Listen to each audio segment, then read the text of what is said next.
boxing, a sport that's both glorious and corrupt. Prime-time entertainment that draws millions and makes mega millions. A business in which fighters are exploited physically and financially.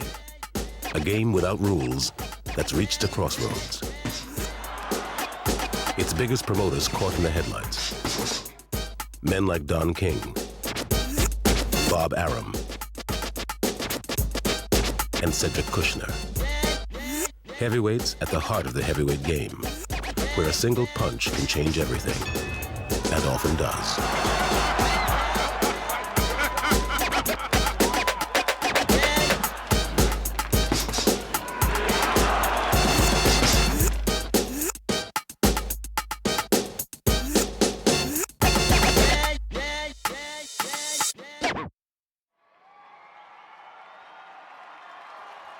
In the space of 1 year, 2 key events took place that threw a spotlight on the dark side of the ring and turned up the heat.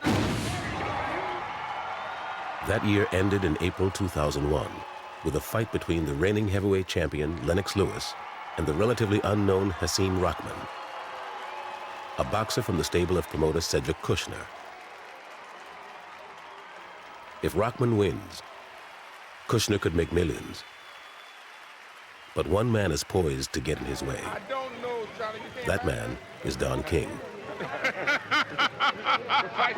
The year began in April 2000, when the FBI brought to trial an official of one of boxing's biggest organizations. The FBI alleged their hidden cameras had caught Bob Lee Sr., president of the International Boxing Federation, the IBF, taking bribes to advance the interests of specific promoters and their fighters. Okay. We did bad shit. You paid them money and you got the advantage. So that's what, it only takes one person to corrupt the whole system, because then the other people got to pay just to keep the playing field level. One of the promoters paying the bribes was Cedric Kushner. The IBF World Heavyweight title fight, April 2001. Hasim Rahman is a 20-1 outsider to win against defending champion Lennox Lewis.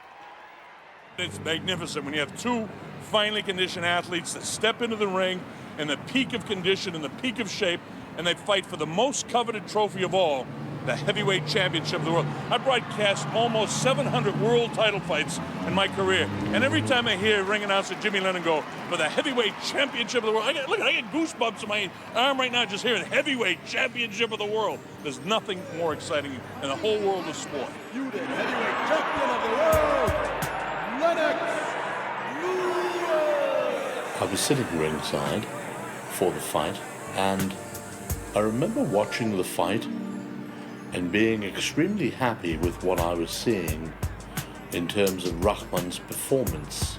And towards the latter part of the 4th round, I started saying to myself, you're not such a bad guy. Why can't you win one of these real big ones? I just knew how important a win would be and what it could do for my company and ultimately for me personally. Lennox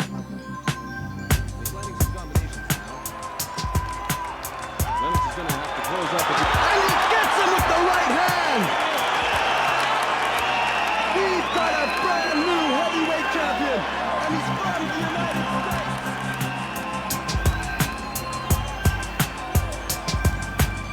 Suddenly Rahman threw this incredible punch, and I got totally out of my seat and I raised my fists and I said yes, and Lennox didn't get up, and I sat down, I put my head down, and I was really emotional.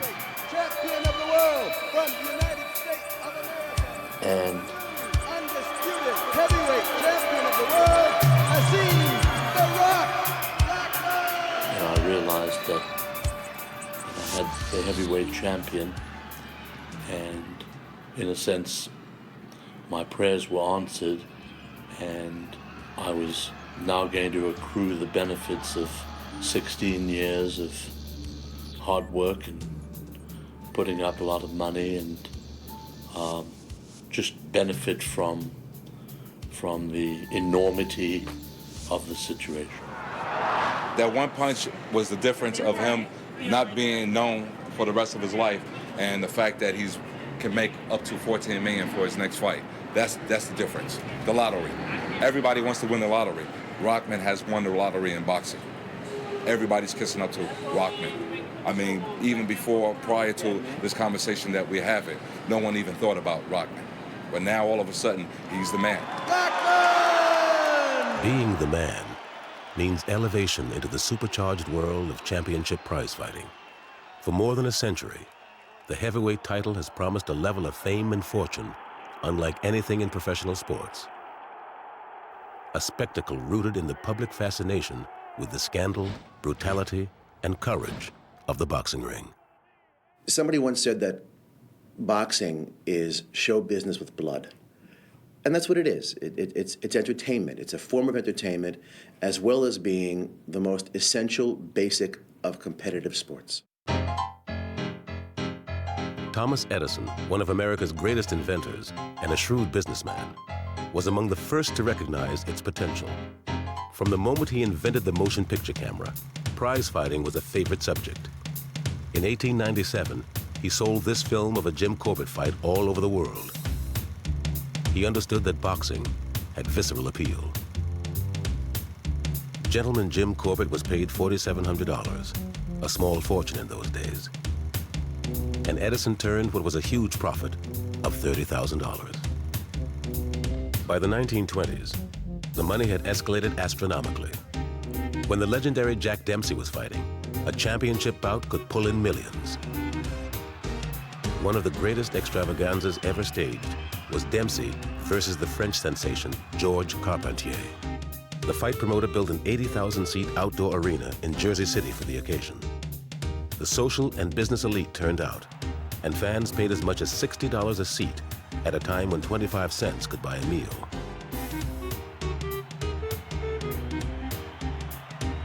The total gate was an astonishing $1.6 million. The fight was heard across America in the first live coast-to-coast radio broadcast in history. Dempsey became a cash cow for his promoters. His last 5 fights produced ticket receipts of $8.5 million. Suddenly, Dempsey whipped in some powerful punches, and down went Carpentier. 3 knockdowns in 1 round, end the fight. A decade later, the boxing ring moved beyond a gladiatorial arena. It became a battleground for ideologies. Yankee Stadium, 1936. The great Joe Louis faced German Max Schmeling. The fight had racial overtones. Louis was pounded to his knees and defeated. Schmeling was held up by Hitler as the champion of Aryan supremacy. His victory was a Nazi propaganda coup. The rematch 2 years later became a symbolic battle of democracy versus fascism. But it was over in just 2 minutes when Louis landed a powerful right cross. Millions around the world were glued to their radios. But Joe Louis didn't go into boxing to fight for ideology. The son of a poor sharecropper, he was lured by the paycheck. He earned $5 million during his career. And it wasn't just the fighters who cashed in. By the 1940s, the gates were big enough to enrich everyone associated with the champion, from the managers who ran the boxers to the promoters who staged the fights, and the usual hangers-on. Look sharp, feel sharp, be sharp. The Gillette Cavalcade of Sports is on the air. The technology of television ushered in a whole new era of profitability. The networks offered lucrative contracts to televise boxing. But the big money came from the closed-circuit broadcasts. Let's listen to the referee. When Muhammad Ali and George Foreman fought in 1974, each was paid $5 million, as much as Joe Louis made in his entire career. Boxing's biggest stars now end up in Las Vegas, and the casinos pay promoters serious money to put on the fights. But that's small change compared to what the high rollers sitting ringside spend at the casinos. Las Vegas has become a haven for big fights. The hotels will pay what they call site fees. But the hotels, in turn, will bring their best customers here, We'll fly them in, they'll eat, drink, and gamble, and it brings in hundreds of millions of dollars, gambling, drinking, and it's big, big business. No limits. And in recent years, the advent of pay-per-view has pushed the numbers even higher. Showtime. You can now, for $45 or $50, hit a button in your own living room and see a fight. And in the old days, when Dempsey fought Tunney, 120,000 people came to the stadium, and it was the biggest attendance in the history of boxing. Now, if you have 540,000 buys and everyone has got 10 or 15 friends in their living room, you're talking about 5, 7, 10, 12 million people are watching these fights, and the profit margin is astounding. The biggest payday ever came in 1997 with a Mike Tyson-Evander Holyfield fight, shown exclusively on Showtime's pay-per-view arm. When we did Holyfield-Tyson 2, the rematch, the now infamous ear-biting fight, that fight has been reported to have grossed over $100 million domestically in one night on pay-per-view. That's a chunk of change. Showtime and its rival network HBO are hungry to sign exciting boxers who can pull in audiences with a string of great fights. And they are willing to pay top dollar to lock boxers up in exclusive deals. First of all, we have a lot of multi-fight deals with the true superstars of the sport, whether it's Prince Nassim Hamed, Roy Jones, Lennox Lewis, and so on and so forth. So once you pinpoint those superstars and you make your multi-fight deals for a number of years and a number of fights, then the challenge is to put up the next best possible opponent into the ring with them on HBO. HBO had the rights to a series of Lennox Lewis fights, including his defense of the title against Rockman. The surprise knockout win over Lewis put Rockman into the network's sights. His newfound celebrity means he could potentially draw the fans for pay-per-view, and Rockman's promoter, Kushner, knows it. Cedric Kushner, a self-made man with a love for everything red, took a winding road to boxing promotion. Cedric Kushner was a self-described unruly youngster who dropped out of school after 8th grade. He was working on the docks in Cape Town. Then he came to the United States.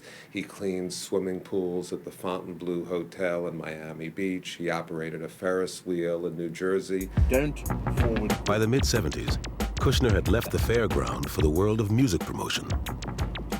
I worked with some big names, Bob Seger, Fleetwood Mac, of course, AC/DC, Joni Mitchell, Neil Young, Jackson Browne, some wonderful, wonderful talent. Then in 1984, he started a successful career as a boxing promoter. But he's never had a world heavyweight champion until now. It's the type of thing that you live your whole life for. Everything that you do in work, or all the hours that you put in, all the money that you invest. Promoters provide a very serious and valuable function in the world of boxing. They are the ones that really put the fights together. They're the ones that have the relationships with the individual managers of those fighters, not only to convince them to get in the ring against each other, but to actually say to HBO, what is this fight worth to you on the open market, so that we can come up with a number to satisfy these two boxers. No. Cedric Kushner Promotions, this is Cindy. I'm not even sure if I can deliver. Rockman has given the green light to Kushner to put together a deal that's in the millions. HBO's Ross Greenberg is the TV executive he's negotiating with. Television number. Trying to take the television number from the domestic television, supplement a portion of the foreign rights, plus a portion of the sponsor, plus a portion of the site. We just want to get an idea of what the revenue sources might be. Kushner's in a unique position. He's promoting the heavyweight champion of the world, and Rockman is not signed to a network, so he can call the shots. And present him a very attractive offer. Make no mistake about it, television drives the bus. Television is the entity that pays the rights fees. And without television buying a fight from a promoter, you don't have an opportunity to make money. Well, when you get two great champions in the same ring, then you can generate pay-per-view interest in the public, and therefore the money starts to escalate. And the fighters can make a lot more money by fighting in a pay-per-view business model. And the public decides that they'll pay $30, $40, $50 on that night to watch a big fight, and that's where that money comes from. But Shelley's offering him that. The top contenders for Rockman's next fight are Lewis, whose fights are on HBO, and boxing's bad boy, Mike Tyson, who's with Showtime. Yes. This has been the wildest 2 weeks of my pretty wild life, dealing with the Rockman negotiations to decide who his next challenger is going to be. Mike Tyson, Lennox Lewis in a rematch, possibly someone else. It's really been crazy. What Jim and I are trying to do right now is put together the most attractive offer for Rockman. He's obligated to the 25. Let me ask Sid if you can join us for 2 seconds. Sid's going to pick up. There are a lot of factors, a lot of factions involved in the negotiation. We're on the phone right now with HBO. We're talking to them. Yeah, Richard. That's the situation. Up to date. There's tremendous decisions to be made that will affect the fighter for the rest of his career, and whichever network gets to promote the heavyweight champion of the world. That's a significant statement.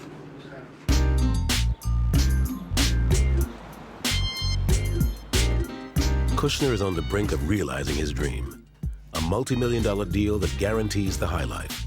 But a year ago, he was at the lowest point of his career as a promoter. He was a key witness in a federal case that investigated corruption in boxing, a bribery scandal. It involved a top official of one of the world's biggest boxing organizations, Bob Lee Sr., the president of the International Boxing Federation, the IBF. That's what King would do.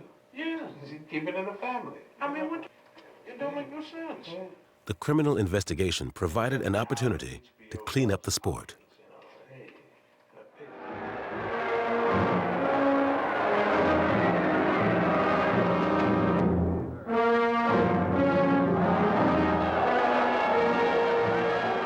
Corruption and scandal in boxing is an old story.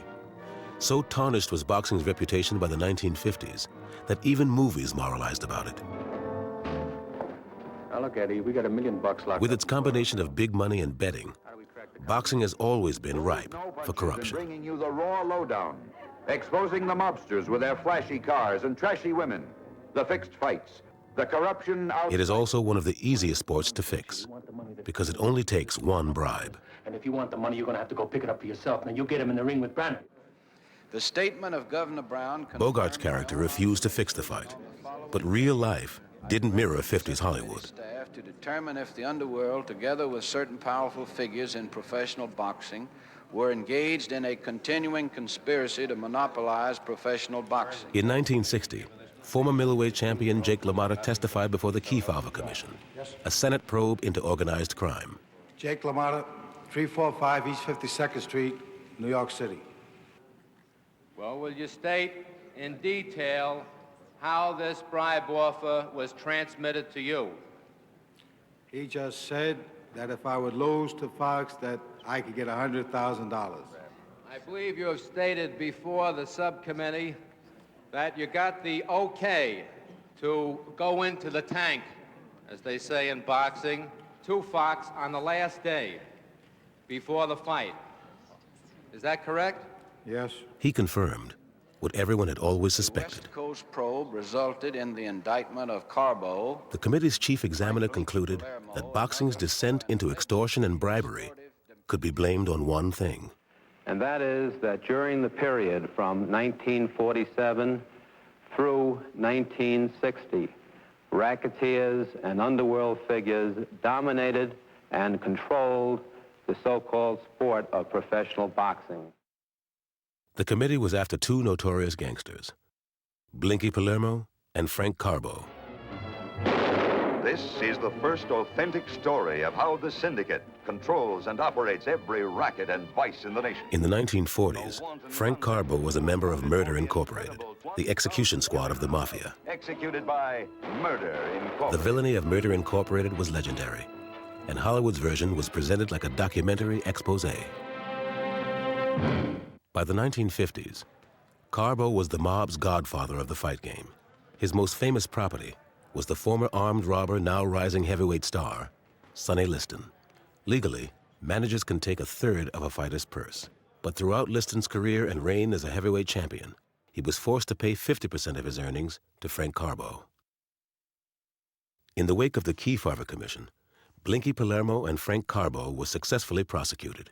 In 1961, Palermo was sentenced to 15 years and Carbo 25 years for conspiracy and extortion. Hello, everybody. I'm Steve Ellis, reporting from ringside in the big fight on the big night. Mob dominance of boxing had waned by 1965, when the mob's man, Sonny Liston, lost to a 22-year-old Cassius Clay by the so-called Phantom Punch. It was one of the most controversial upsets in boxing history. In a sport that was so corrupt, one authority stood out: Ring magazine, the boxing industry's Bible since the 1930s. But by the 1970s, it too would become mired in scandal. Ring magazine was a very respected organization, and the Ring ratings were given a great deal of respect within the boxing industry. If a fighter could say that he was the #1 rated middleweight in terms of the Ring magazine ratings, that meant that he was almost guaranteed to get a title shot. And then the ratings got corrupted. ABC ran a boxing tournament based largely on the Ring ratings. The ratings were phony. The tournament fell apart. And in the aftermath of that, the TV networks had to look someplace else for ratings. The answer was sanctioning bodies, private organizations that rated fighters and approved title fights for a fee. After the Ring magazine rating scandal, they controlled the title fights. Over the next 30 years, some 16 of these bodies would spring up, all with official-sounding acronyms, and the number of world titles exploded. TV likes to advertise fights as a championship fight. If you can put in your advertisement in the newspaper, Fighter A versus Fighter B for the IBF, the WBA, the WBO, the IBC middleweight championship, to the average fan who doesn't know a whole lot about boxing, that has a much broader appeal. And so the more championship organizations you have, the more championships they are. One promoter became a master at making money from the new reality in boxing. The same man who had promoted the ABC televised fights based on alleged phony ratings, a convicted killer named Don King. Don King is a man who spent 3.5 years in prison for manslaughter. He was the largest number czar in Cleveland. There's no way that Don King could buy a National Football League franchise, but he can go right into boxing. All he has to do is want to do it. Don King was a small-time crook in the Cleveland numbers racket in the 1960s. He'd already been arrested more than 30 times when he was convicted for stomping a man to death. He served 4 years in prison. When he got out in 1971, he launched a career as a boxing promoter by persuading Muhammad Ali to put on an exhibition match to raise money for a Cleveland hospital. Ali was seduced by King's charm and big personality. He became King's entree into the lucrative world of boxing. Boxing is an open sport. There's no other like it. I can't go out and buy a Major League Baseball franchise. I can't go out and buy a National Hockey League team. But anybody can go out and manage a fighter, promote a fighter, unfortunately train a fighter. There are really no barriers to entry. And there seemed to be no barriers to King's dominance of the fight game. King's most famous creation was the Rumble in the Jungle.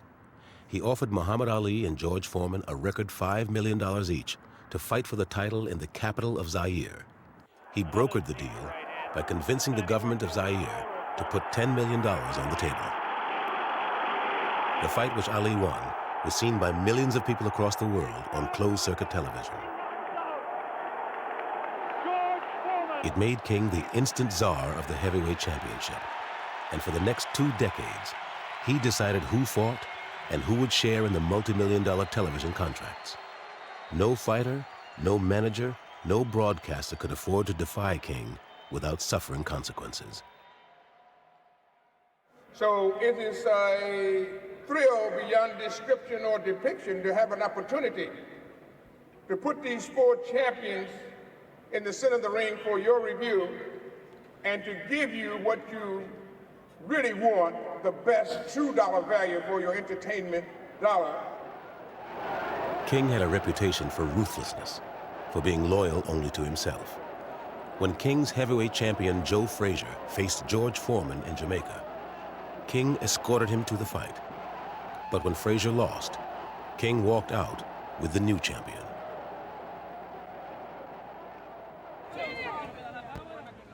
Boxers got a taste of King's power when they signed contracts that virtually handed their careers over to him. He and his stepson Carl, who often acted as manager, took the lion's share of the boxers' earnings. Carl King routinely took half of fighter Tim Witherspoon's purse. Don King has had a piece of almost every major bout, from Frazier Ali to Mike Tyson and Evander Holyfield. King's run-ins with the law didn't end when he moved into boxing. He's been indicted for insurance and tax fraud, but he's never been convicted.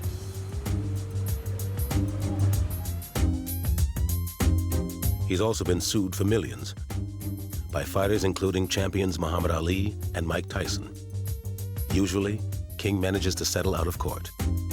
Don King works harder than anybody else. He's up at 6 o'clock every morning and out in the field working. Now, there's a school of thought that Don gets up that early because he's done so many bad things, he can't sleep anyway. And there's also a school of thought that the reason Don wears his hair up in the air is because it'll cover the horns. But Don King really isn't all that different from a lot of boxing promoters. He just plays the game better than anybody else. For promoters, playing the game has become more sophisticated. Taking a dive is largely a thing of the past. Now there are other ways for fights to be fixed. I mean, fights are often fixed just in the matchmaking, that if the promoter is trying to build up or develop a favored fighter, he will match that fighter with people who are not at the same level of skill and technique. And it is certain that these fighters will win because the other fighter can't compete. One of the more notorious mismatches of recent years was the 1995 fight between Peter McNeely and Mike Tyson. Will he be the Mike Tyson of old, or will he be better? It was the first fight for Tyson after his release from prison, where he'd been serving a sentence for rape. Tyson's promoter, Don King, began grooming McNeely for his rise through the ranks, while Tyson was still inside. Call your cable company. When Don King wanted to feed Peter McNeely as a Thanksgiving turkey to Mike Tyson in 1995, he signed with King 2 years in advance. King gave him a lot of setups, tomato cans, one-eyed Hell's Angels, busboys to knock out, and you saw McNeely, who was completely unqualified, rise in the ratings from 50 to 30 to 10 to 8 to 4 through influence, not through merit. Tyson finished McNeely off in just 89 seconds.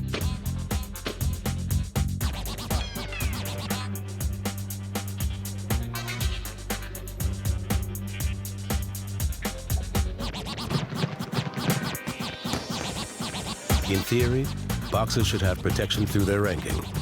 It allows them to be matched with like opponents, but the reality can be very different.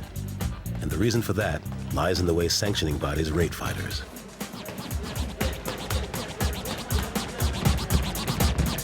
Each sanctioning organization has their own rules about how to administer the fights, who should fight who and when, and especially when it comes to the champion fighting. So what they've devised basically is a system where any of the top contenders, 1 through 15, are entitled to fight the champion. He can't fight anybody outside of the top guys in the ratings. He has to fight someone within the top 15. A perfect example is Mike Tyson. He's number 1 in the WBC. He's number 7 in the WBA. He's number 8 in the IBF. He's not even ranked in the WBO. So, I mean, it's a perfect example of the arbitrariness of this whole thing. Each of the sanctioning bodies has a ratings chairman whose own evaluation is the most important. Doug Beavers was chairman of the IBF's ratings committee for almost 14 years. With such power invested in one person and so much riding on the ratings, it's a role that's open to corruption. I liked being the ratings chairman. And I've never made any bones about that. I liked sitting in my office and watching boxing tapes 6, 7 hours a day and making those evaluations. I liked putting a kid in and watching him progress all the way up to the top of the end of the world ratings and getting a title fight. My ego went up 4 or 5 notches when shit like that happened, because I liked the fact that I knew more about the fighter's ability than the other people in the IBF. I liked that. I enjoyed that.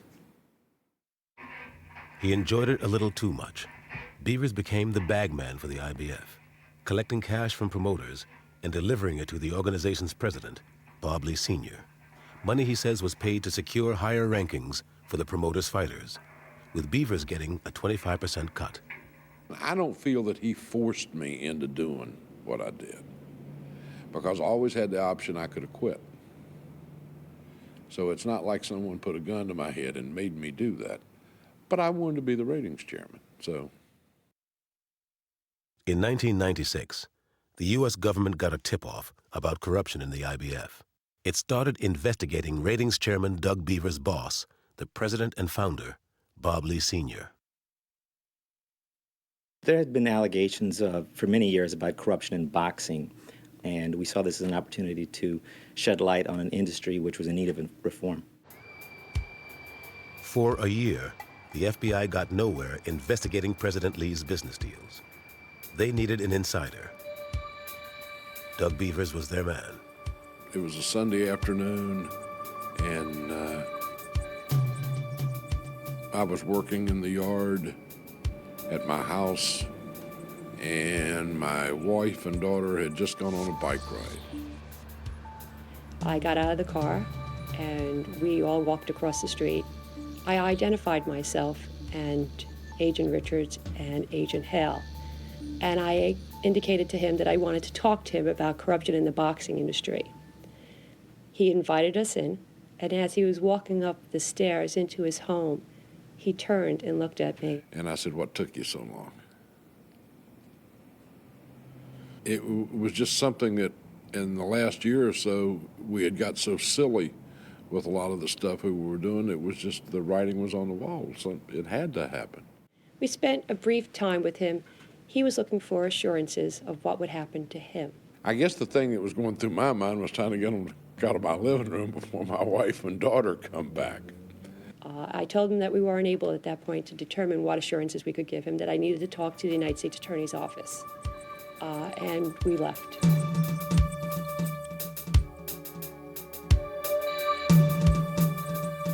Beavers agreed to cooperate with the government in return for non-prosecution. His monthly ratings meetings with Bob Lee Sr. took place in a Virginia hotel. He agreed to wear a wire, and the FBI videotaped the meetings from a stakeout next door. What we saw was not so much evidence that there's any kind of like fixed fights, but that it's much easier to fix the ratings, because the ratings determine who fights for the title. And if you can fix the ratings, you can essentially fix who fights for the title. And title fights is what determines money. And I figure if they'll come up with 50,000 for a regional fight, if we got them in position for a USBA or a world fight, world title fight. When they were discussing the ratings, it wasn't based on the win-loss of the boxer, the win-loss record of the boxer, or the caliber of the opponent of the boxer that they fought, or even the how well they fought the fight. It was based on who the promoter was. It was based upon whether there was monies paid in order to get the boxer rated. The bigger the promoter, the larger the sanctioning fees, and that's what really mattered to this organization. The boxer's ability was not as important. As we went over the ratings, each weight class, if there was a fighter that I guess that the manager or promoter had paid money or something else, gifts or whatever,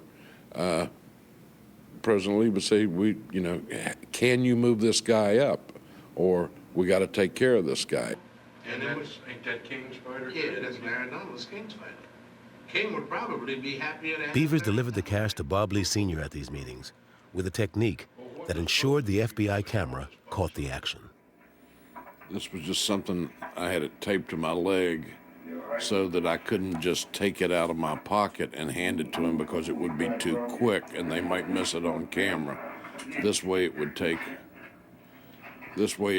a while. I don't remember how much was in this envelope. It might have been 10,000, but I'm not sure. Price of doing business with the IBF. I was astounded by what I was seeing on the videotapes. Here you have this organization claiming to the world that these fighters would be rated fairly based on their record, based upon the caliber of their opponents, based upon the quality of their wins.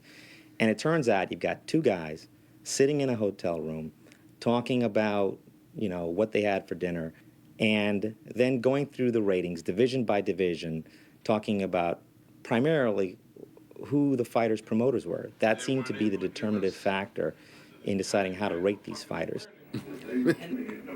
Yeah, no, that's the committee. When the U.S. Attorney asked me who was on the ratings committee, I didn't know who was on the ratings committee. And I'd been the chairman of the ratings committee for like 14 years or something. Well, listen, what do you want to do with that? Maybe... References to the payments were in code. One of the things they used to describe money that was being passed back and forth was, one word was ginseng. Another time they referred to it as Christmas turkey. Ginseng, and I just give you one. Go get the ginseng. That's the way it went. Get a Christmas payday like you did last year.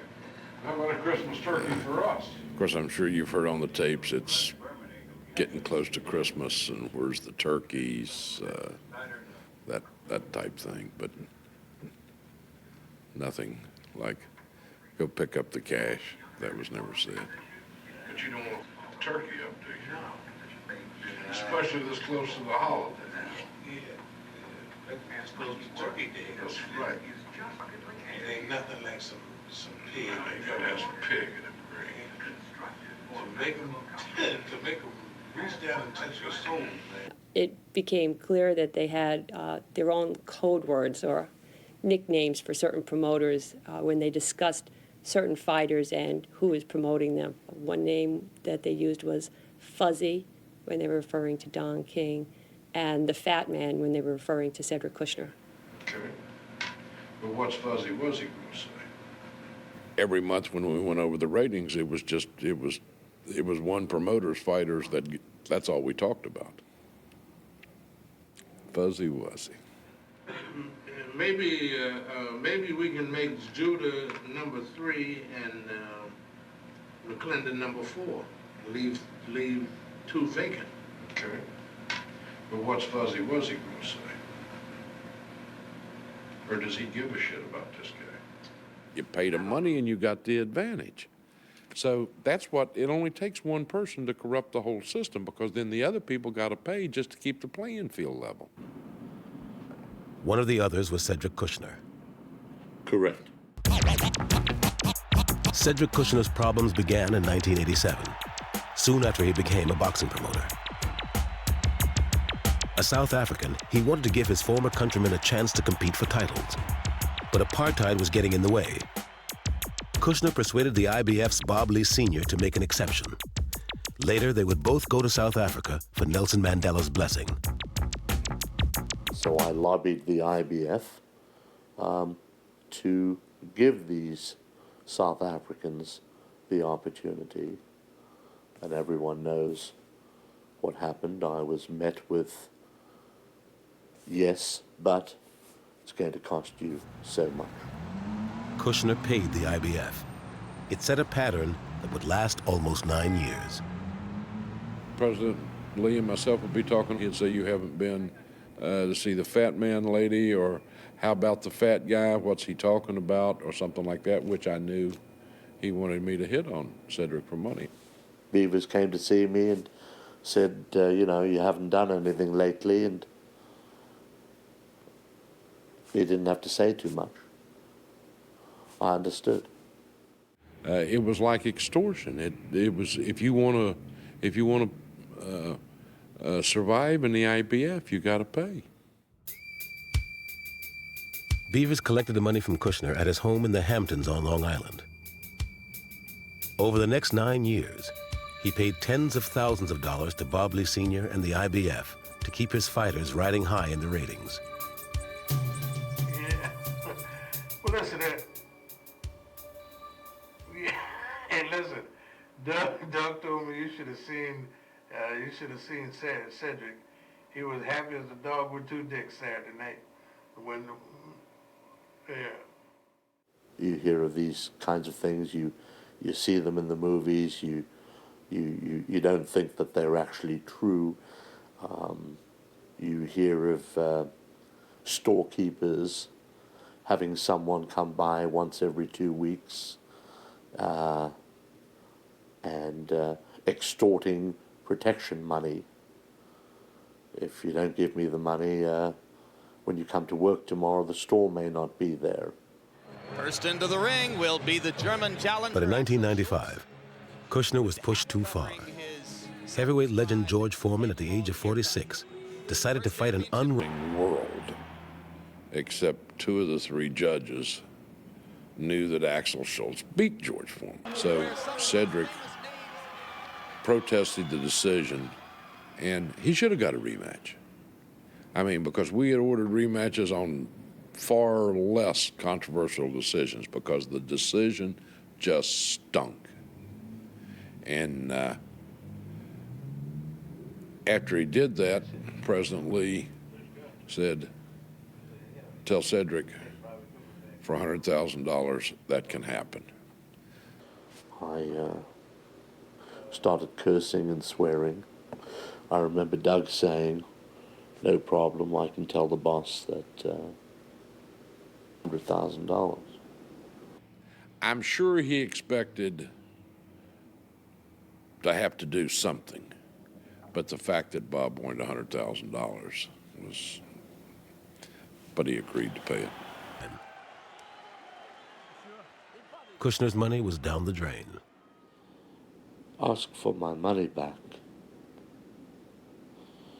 I wasn't exactly buying ice cream from a candy store and didn't like the flavor. I need to talk to you. Kushner calls it a day. He stops paying bribes to get his fighters' ratings fixed. It would be 6 years before he gets another heavyweight title fight. And in April 2001, Hasim Rahman wins.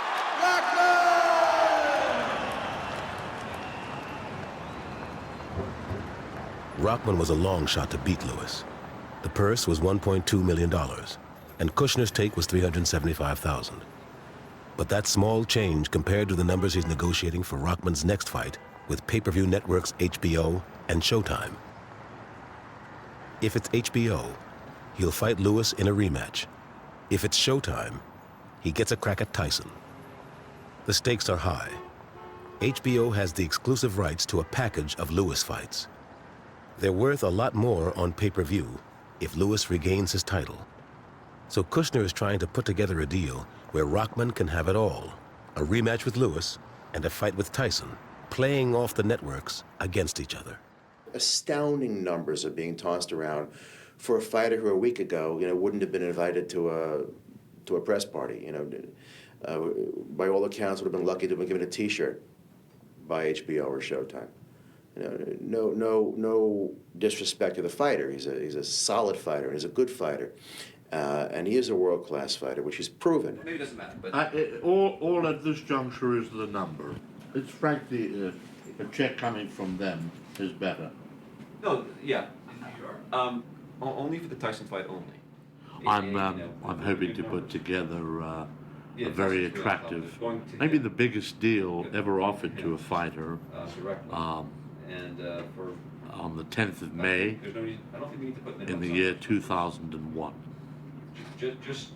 Sometime during the day.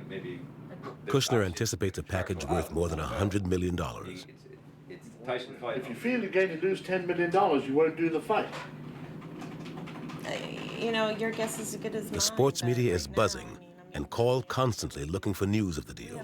Tying ourselves in any kind of permanent fashion by jointly. At the end of the day, there's still no deal. Rockman's due in tomorrow, and so far, Kushner has nothing firm to tell him. But he's relaxed, because he's got the man, and the networks have got the money. It's just a matter of time. It's going to be a late night. No, it's not there yet. We are. We can afford to pay that for the second fight. We can pay him $25 million for the second fight. Yes, absolutely, and we've bolstered them by an additional $3 million. Yes. Like $120 million. No, I normally work on $120 million deals. I have 6 of them at once. Pilkington is in the office. I get it. It's easy to sit around and toss numbers around. It's easy to get caught up in the auction mentality of it, the poker mentality of it, of raising $1 million and seeing $1 million and calling $1 million. And then the sun comes up and you've been doing this all night and you realize you've been tossing around millions of dollars like Monopoly money. That's a very sobering slap in the face. No, this is wonderful. I mean, imagine I'm doing this for a living. This is not work. This is what I was looking for. Try and fix my eyes up. Excuse me. I was talking about Hasim Rahman, about how much he was going to make. Most certainly, I'll be able to buy another pair of slacks, maybe a shirt or two. No, it's very exciting, but I've worked very hard and Cedric.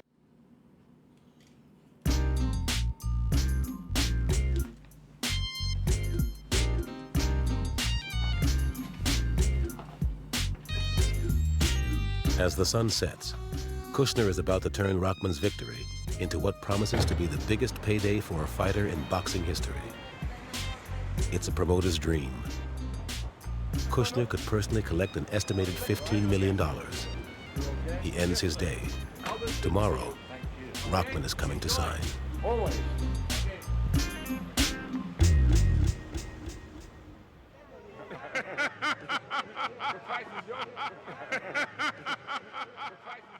I think we want to go out this way. Next morning, Rockman's manager Stan Hoffman meets up with Kushner. They've worked together for years. Rockman is due to get in from his Baltimore home later in the day to sign the deal. It's the biggest these two have ever done, but they don't let it get in the way of their daily routine, a walk together in Central Park. Strolling along together. and feel them out. We have to fight. Kushner learns that Rockman is being courted by more than just the boxing networks. He's been contacted directly by Tyson's manager, Shelley Finkel, to set up a match cutting out Kushner. The other approach is from a rival promoter, Don King. When I met with Stan Hoffman, his manager, he told me that Rock told him about these meetings and that none of us should alarm ourselves. He wasn't going to do a deal by himself with Shelley Finkel for Mike Tyson, and I needn't worry, he wasn't going to do a deal by himself with Don King. Really, we've got a great team, I think. And listen, you know, there is a great deal of luck obviously involved, but at the same time, there's an enormous amount of work. I don't have to tell you. It's something you'll see Cedric doing all day, every day, and that's what we're involved in, constantly. I love humility, and we went to lunch yesterday with Hassim, and a driver happened to open the door for him, and he was quite agitated at that fact. He said, "You don't have to open the door for me." Well, the reason was he wanted the driver to lift him into the car, and all he did was stand there. But that typifies him, really. Yeah. You know what? One thinks so. One likes to believe that. I believe it. It's because. Are you suggesting I don't? No. I can't talk for him. I believe that he does appreciate most of what people have done for him. No, he's a very bright. Yeah. He's a bright guy. He knows. He knows. Yeah. But listen, he's done something for us too. Let's tell the truth. Sure. It's absolutely a two-way street. I didn't know we were supposed to tell the truth. Despite Hoffman's assurances, Kushner is worried about King's approach to his fighter. But anytime Don King's around, talking to your fighter without behind your back, you can guarantee that you're in trouble. So I felt very uneasy about the situation. And he has good reason.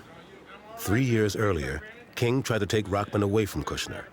The attempt failed, and Kushner is now taking King to court on racketeering charges.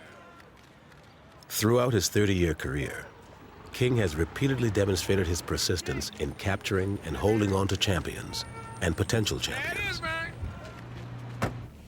One fighter who resisted was William Guthrie.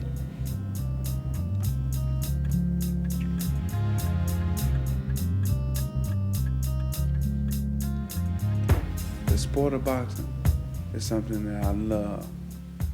The business of boxing is the part that turns my stomach. King first set his sights on the boxer nicknamed Chocolate when he had just won a national championship. Soon after, he was ranked world number 2 in the IBF light heavyweights. Guthrie knew all about shady business. In his early 20s, he served time for drug dealing. Boxing was his way out. He'd come a long way. Now King was offering him a shot at a world title for his first fight under contract. The reigning IBF champion, Virgil Hill, was promoted by Cedric Kushner. King scheduled the fight for a month after Guthrie signed. But it was only when Guthrie arrived for the match that he got a taste of what life with King would be like. Virgil Hill wasn't fighting me. Supposedly, he pulled out. This is the way it came to me. The King's supposedly really upset. But he got me another fighter, another opponent. I took the fight, and I beat the guy. Then I found out later, that this guy had been in training for me the whole time that I was training for Hill. This guy was training for me. He knew he was fighting me. Hill never agreed to fight me. The same thing happened in 3 subsequent fights. Each time, Guthrie believed he would be fighting Hill. Each time he faced a different opponent. Each time his opponent had trained to fight him. And Guthrie was getting only half the money he'd been promised. He kept doing what he intended to do, and that would screw me in one way or the other. So far, Guthrie had won every fight, and each one had put money into the pocket of Don King. Well, I'll never forget that I was in his home, and his family, with his family and his children and his grandchildren were there. And they were running through the house, some of the children, and I never seen them smile. But now, at the mention of money, to talk about money, he laughed, he smiled. His wife walked in, his children walked in, his grandchildren walked in, and I never seen a smile. And that to me is a man that you should never, ever trust. Guthrie couldn't figure out why King wouldn't make the fight with Virgil Hill. Years later, Hill told Guthrie he knew nothing about the series of fights King had promised. Guthrie was now the mandatory contender of the IBF title, but despite King's promises, the fight still didn't happen. A year after signing, Guthrie decided to ditch his contract with King. Another promoter wanted him and was offering him a bright future. Chocolate met with King to give him the news. Don says, hey, listen, this is always how these white folks do business. They always want to come in and rob and steal from the black man. I do all the work, and they come in and steal from me. This ain't gonna happen, you know? So he's preaching that this has happened so many times to him over the years with so many fighters, that the white man always comes in and these young black guys, they so dumb, they don't understand, you know, what has to happen. He's black and he has their best interest at heart. Who is this white man going to, how would he treat you? How is he going to treat you? You know how they going to treat you, you know, and that's his sell. As the conversation went on, King demonstrated his power and influence with the IBF and its president, Bob Lee Sr. He had said it over and over. If you don't stay with me, but if you do this, go on with these people, it's over. You're not going to fight for the world title. And he made a phone call on the speakerphone, right at his table, right to Bob Lee's house. I guess he called him at home, because he answered the phone. And he was on speakerphone. And the conversation went like this. He says, hello, King. Hey, how you doing? This Bob, how you doing, baby? What's going on? He says, well, I mean, what's happening? I got this kid here, you know, Chocolate, you know, Chocolate, yeah. And he went on, and, oh, yeah, you know, good fighter, you know. He said, well, you know, he's up to fight for the championship, and now they're coming in, they're trying to steal him. They want trying to put this bullshit on me again, you know? Take this kid off and fuck his whole life up. King's message to Lee was clear. Tell Guthrie he stays with me, or he doesn't get the fight for the title. Bob Lee did as he was told. Bob said, now, once you guys clear up your business, you know, in court and stuff, then, you know, yeah, he can come back, you know, but, hey, that's down the road, you know. Well, I come to the conclusion that Bob Lee was just another flunky of King's. It was clear to me that King had a major amount of influence over him and that he would do anything. Guthrie didn't go for it. He took the IBF to court and won. King took Guthrie to court and lost. Guthrie got his shot at the title and became IBF light heavyweight champion of the world. 38 seconds of round number 3. Referee in charge, Robert Bird, calls a halt to the bout with your winner by way of knockout and new IBF light heavyweight champion of the world, William Guthrie. Problems, and when they're big, you got fucking big problems. Christmas cheer. But with Guthrie's legal victory, the IBF's problems were only beginning. The FBI thought they had clear evidence of bribe-taking by Bob Lee Sr. in exchange for fixing fighters' ratings. They asked for his cooperation to help them widen their investigation to the whole of boxing. He reviewed the videos. He reviewed some audios that were played, audio tapes of him on the telephone with Doug Beavers. We also showed him some videotapes of him where money was transpiring between the two. And after reviewing the tapes, after reviewing the audio tapes, he declined to cooperate with our investigation. Lee's refusal to cooperate ended the investigation into corruption at the IBF. It went to trial. Guthrie was one of only 3 boxers who testified. My stand going to testify wasn't for me. It wasn't about me, what happened to me, but it was about boxing and my love for the business of boxing and for the future of the sport. In 35 years in this business, 2 key promoters also testified, Bob Arum and Cedric Kushner. But there was no sign of Fuzzy Wuzzy. My voice is gone. I can't talk. Don King never called, but he was prominent throughout the trial because of the numerous references on tape to him and the allegation made by Doug Beavers and as indicated by the evidence that monies came to the IBF from Don King to Bob Lee Sr. Bob Lee Sr. and his son Robert Lee Jr. were both indicted. Jr. was charged with racketeering or bribery and tax evasion. Sr. was charged with racketeering as well as money laundering and tax evasion.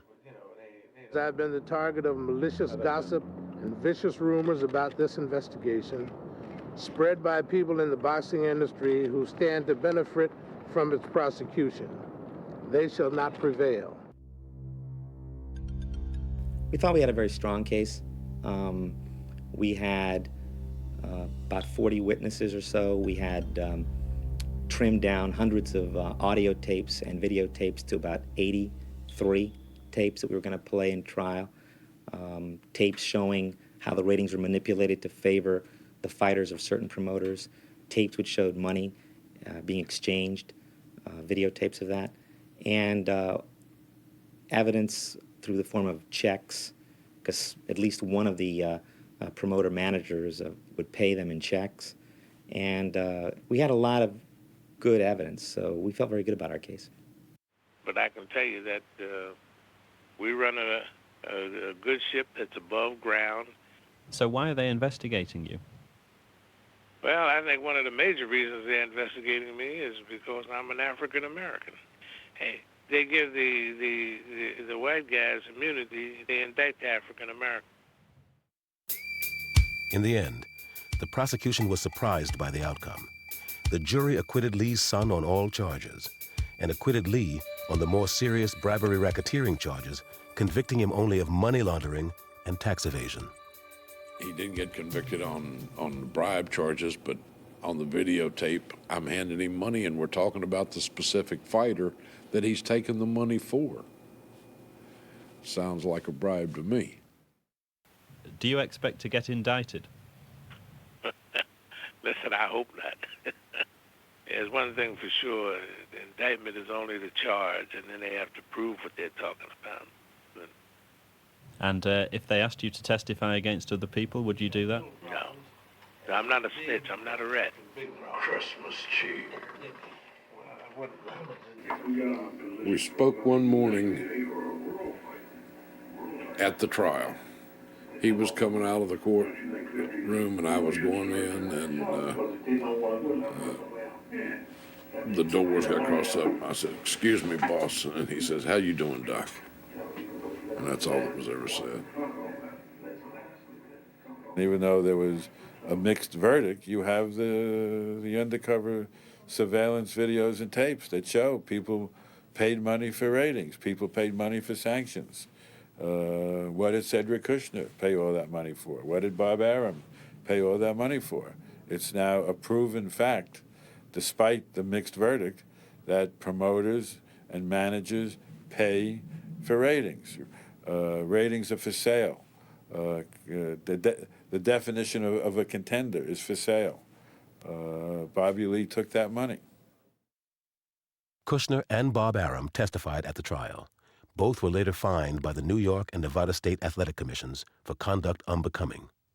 Aram a total of $175,000, and Kushner $275,000. I think Cedric Kushner is a very likable fellow, but he's admitted in New Jersey to paying bribes and has admitted that, you know, if they're selling influence, he's buying. Promoter Cedric Kushner has been working 2 weeks solid to secure what could be the biggest deal in boxing history. Rahman has been present at almost all of the negotiations.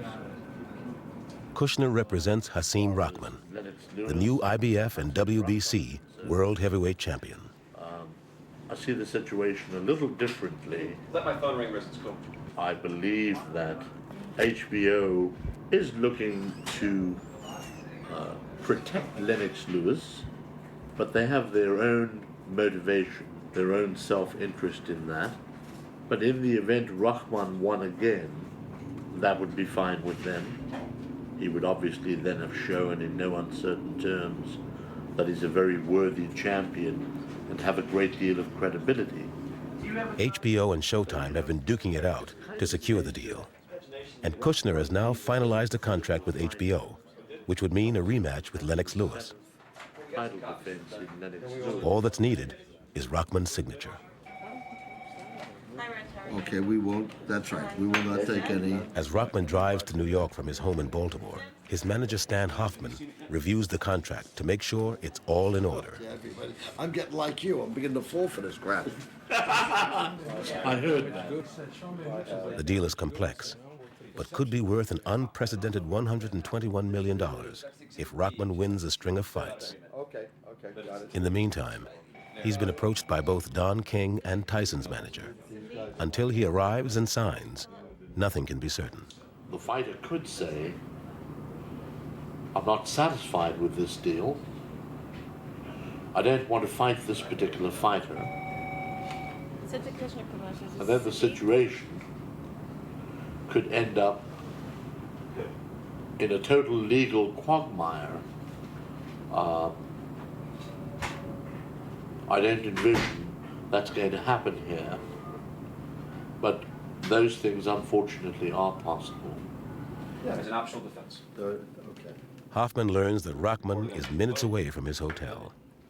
Okay, I'm gonna go get dressed, wait Fine. for him to get the call. The minute he calls me, I'll call you. You'll give me the heads up. Yep. Thank you. All right, guys. The entire sporting world is awaiting this decision. Assuming it all gets done and they come over and it's a done deal. It may not be a formal announcement, but I'm sure that, you know,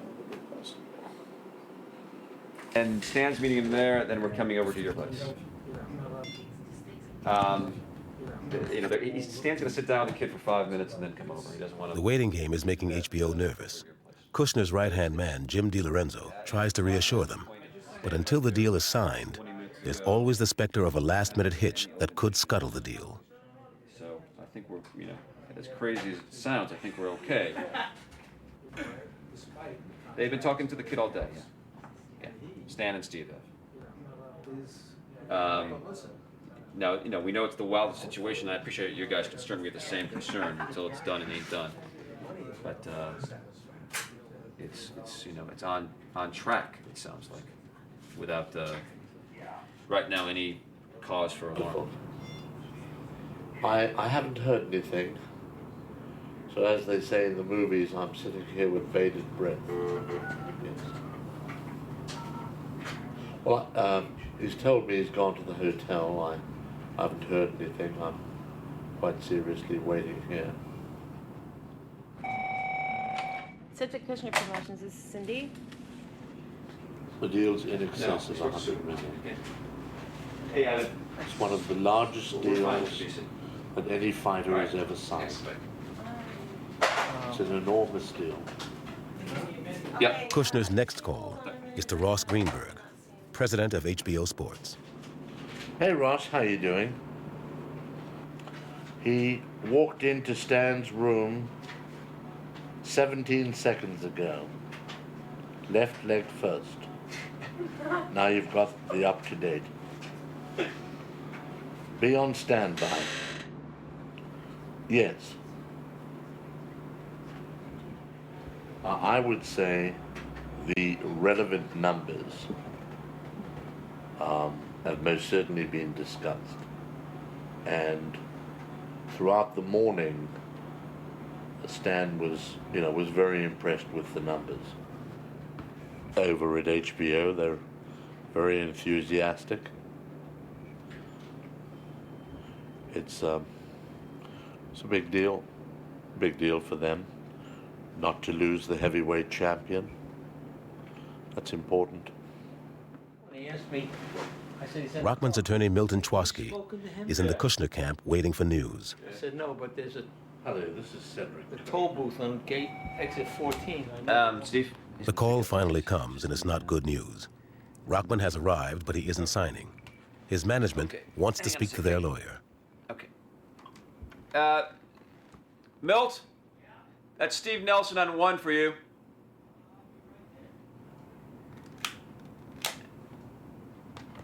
I think there's a little danger on the HBO side. But, Steve, before you say that, just so between you and I think we should try to get this done. Because I'm not sure we can hold HBO together over there so easily. Talk to Milt. Talk to Milt. I think we should. I'm just saying, Milt, you guys talking. But I think we may run into a problem with HBO. No, you guys talk. But I think there's a danger of losing HBO in this equation. I'll let you guys talk. Okay. The Rockman camp tells Chwaski they need him at Rockman's hotel. Another bad sign.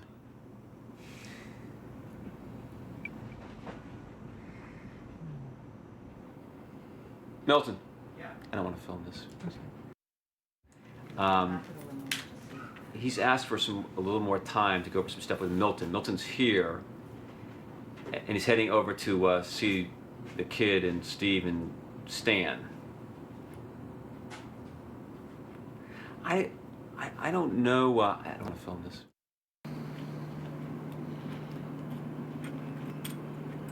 I can't really think quite seriously what the problem might be.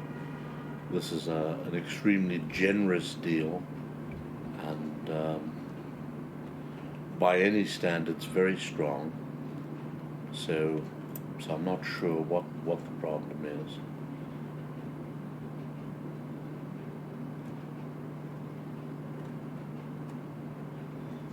But I do believe it can be resolved. I think so.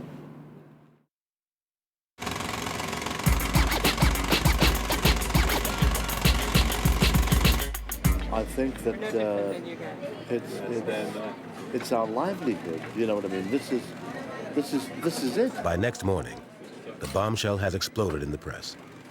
It looks like Kushner is left at the starting gate, and King is back in control of the heavyweight game, the most powerful position in boxing. Yeah, absolutely.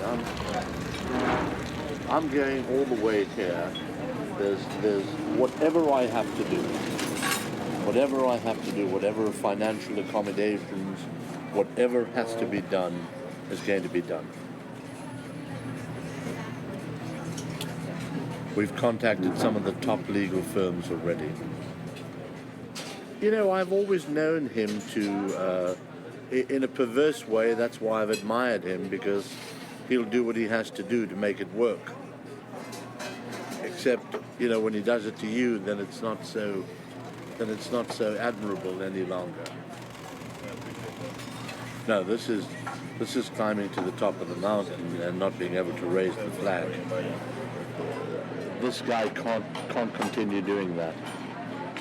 This shit, he's done this for 30 years and got away with it. Total disdain for the law, total disregard. It's ludicrous. Kushner wants to know how he lost his fighter. He now believes Rockman never went to Baltimore, but was in New York all the time, meeting secretly with King. He's trying to determine how much his friend and Rockman's manager Stan Hoffman knew. I'm not afraid to say anything. I'm not sure what he knew and what he didn't know. I do believe at some point during the day there was a deception and I was misled by him when he told me he was leaving, he was in the car, he was on his way, and at 6 o'clock he was in the Lincoln Tunnel. That was a lie. I was not aware of that. And of course I was negotiating with HBO, and Cedric and I were, as you know, and when he was supposed to come in and we were supposed to go to HBO, he then came into the hotel and said, I have to talk to you. He said, we need to go see Don King because I think his offer is better. Cedric couldn't come through. How so? I mean, he didn't make me the best promotional offer. It's about the total package. What no one may be aware of are some of the things that Rockman was unhappy with Cedric all along. And I kept saying, no, he's good for you. And so I acted in Cedric's behalf constantly. At this point, he didn't want to hear that. I wasn't satisfied with the contract. If I was, I would have took it. So, I mean, y'all can look at the contract and say, well, it was this, how can you walk away from that? But I didn't look at it as, I didn't see $125 million. What did you see? I saw a few $1 million, and I saw a better contract here, and that's where I went. It was only a few months ago you were fighting for $18,000, and now you're quibbling over millions. I took a fight for $18,000 just to really keep busy. That was just a little tune-up fight for me. But anyway, I'm saying, what is the root of the question you're trying to ask me? That I'm disloyal to Cedric? That's what you're trying to find out? It's about money. In boxing, they say, oh, there's something corrupt. Don King stole Hasim Rahman from Cedric Kushner. Do you think Cedric in 2 seconds wouldn't steal Johnny Ruiz if he could sign him? This is competition. It's a free enterprise. That's what the world, only in America, as Don King would say. And only in South Africa for Cedric. That's the way, that's big money, big business, and that's what boxing at the very highest echelon, and that's what it is in the heavyweight division at this level. That's why you see these guys robbing each other's fighters. $100 bills in a duffel bag. $500,000, $100 bills in a duffel bag. But who told you that? Did someone tell you that was there? Michael Katz wrote it this morning. You're saying he went home? Yeah, he went home. He went home to put the money in his bank. He had the money in a duffel bag. No, actually, I was saying... $100 bills. And you're saying he got cash? He got $500,000 in cash. And where did you hear that? I read that this morning. On the internet? Yeah. I don't know.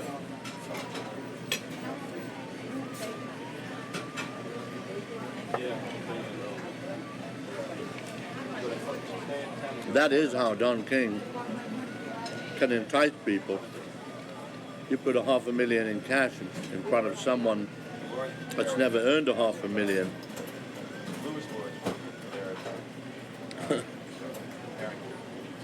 Let's simply say you might make an impression on him.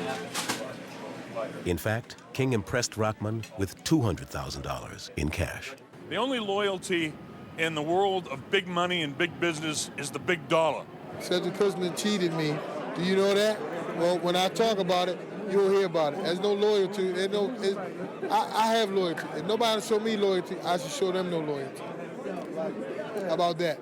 We have a bona fide contract with Hasim Rahman. You know, he fought April 21st in South Africa under the Cedric Kushner promotion banner. He knows he's under contract.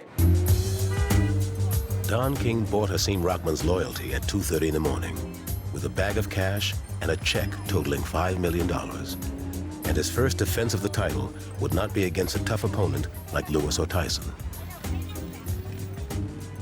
And I understand he's going to get paid $10 million to fight some European pastry from Denmark, Brian Nielsen.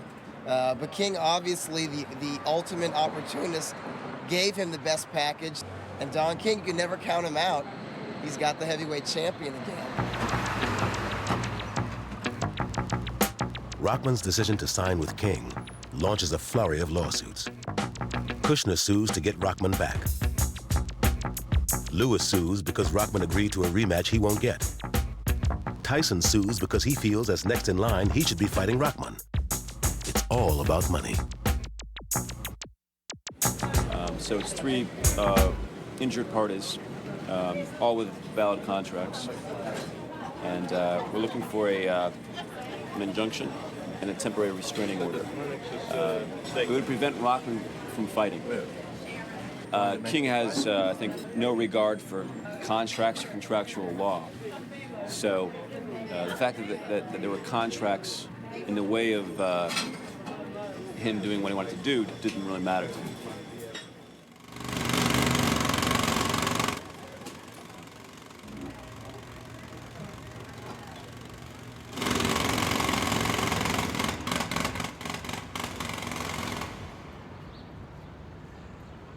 Kushner's daily walk in Central Park is now a lonely one. He lost not only his champion fighter, but also his friend, Rockman's manager, Stan Hoffman. He had the audacity to phone me the day after the transaction was concluded and tell me that he hoped this wouldn't impact my friendship, as if he and I would go walking the next day as if it were business as usual. That in itself is unbelievably disappointing and shows the arrogance of the situation itself. But there's no point in getting angry. There's no point in mustering up any negative thoughts, particularly in this situation. For me now, I only have to think positively and focus myself on the future and what I'm going to do to hopefully create another winner like Hasim Rahman, but someone that will be more honorable in the future. In a sport that's often without honor, there's only ever been one rule. Get away with as much as you can and make as much money as possible. Calls for reform, even to abolish the sport, have gone largely unheard. I think boxing is not really going to get cleaned up until people have a higher expectation from boxing. It's always been run by gangsters, have always been shady characters, have always been fixed fights. You can't change it. People view it as like the ocean. The tides come in, the tides go out. They view boxing is always corrupt. As managers and promoters get richer, the boxer often loses out. Bo Jack made $2 million as lightweight champion in the 1940s. 2 decades later, he was shining shoes for a living. King Levinsky, a heavyweight contender in the 1930s, spent his retirement selling neckties. Joe Louis, who made $5 million as heavyweight champion, died penniless, owing a fortune in back taxes. It was the same story for Sonny Liston. As a boxer, he made everyone rich, but in the end, he had nothing to show for it. When the last round is over, fighters are often left financially and physically devastated.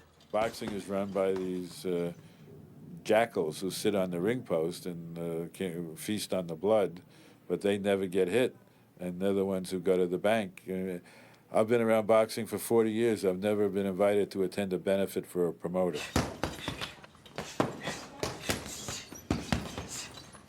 But benefits are rarely held for the fighters who need them most, the ones on the lower rungs of the game.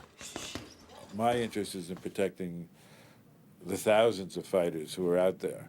If you're going to get a fight on pay-per-view, you've reached a level of fame and wealth that you don't need protection. But all the other fighters need protection, need regulation, need somebody to make sure that their health is not in jeopardy and that they're getting paid the money they're bleeding for. While the government was bringing IBF officials to trial, Senator John McCain sponsored a bill in Congress to address protection for boxers and the regulation of the sport. For the past 6 years, this committee has taken steps to reform professional boxing by passing 2 pieces of legislation. The Professional Boxing Safety Act of 1996 And the Muhammad The Ali intention of these laws is to protect boxers from financial and physical exploitation and to try to ensure that the rating system is fair. In America, no other sport is regulated like this because no other sport needs to be. In boxing, it's every man for himself. Leave boxing alone. Boxing will sink or swim with its promoters and television networks. We don't need Senator McCain. We don't need Senator McCain involved in gambling issues or sporting issues at all. We don't need, run the United States of America. If you can do that and you do that well, that's a good job. Stay out of boxing. We don't need it. Boxing's doing just fine, thank you. We need the Senate to pass a law that creates a national commissioner, and that national commission has to be a former federal judge or a former FBI agent who has the sophistication and the power to really enforce rules and regulations. I don't know what kind of legislation will be needed additionally until we review the last two laws. I do believe, and will always believe, that we need a pension system, which also argues, in my view, for a union. And exactly how you get there, I'm not sure. But I think that is still a big part of unfinished business. It was a momentous year that promised change but didn't deliver, and there's plenty of unfinished business. Promoter Cedric Kushner is still looking for his next heavyweight hope after the biggest potential deal in boxing history slipped through his fingers. You guys, you cannot film him right now. I'm sorry. Don King was never indicted for his alleged involvement in the IBF scandal, but he's at the center of a myriad of court cases, including Kushner's outstanding racketeering suit against him.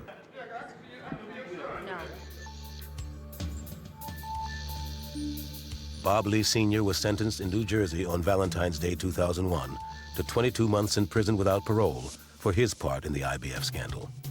He's appealing the conviction. I think he had the ability that he could have really have cleaned up boxing. I mean, it would have, I think he could have really turned the corner on it because he knew a lot more where the bodies were buried than I did. So, unfortunately, the main message the boxing world got from the IBF trial is when you hand somebody cash, you ought to make sure they're not wearing a wire. Meanwhile, the IBF is under the control of a government-appointed monitor. It has new officials, but the presence of former President Bob Lee Sr. is still very much in evidence. It's a matter of the people in boxing trying to get the public trust back and preserve our industry. So it would be best to try and move away from the wild, wild west type perception that's out there with some people now. It would be better to comply than try and skirt the law. Darrell Peoples is the new ratings chairman of the International Boxing Federation. He's also Bob Lee Sr.'s nephew. In boxing, it's business as usual.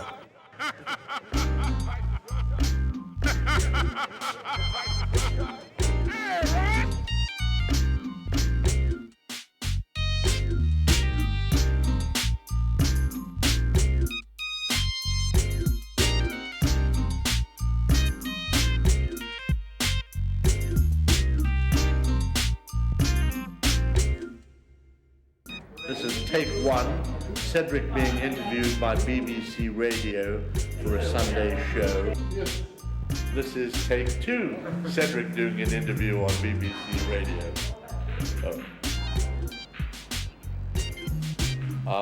It's really been a tumultuous week in the boxing scene.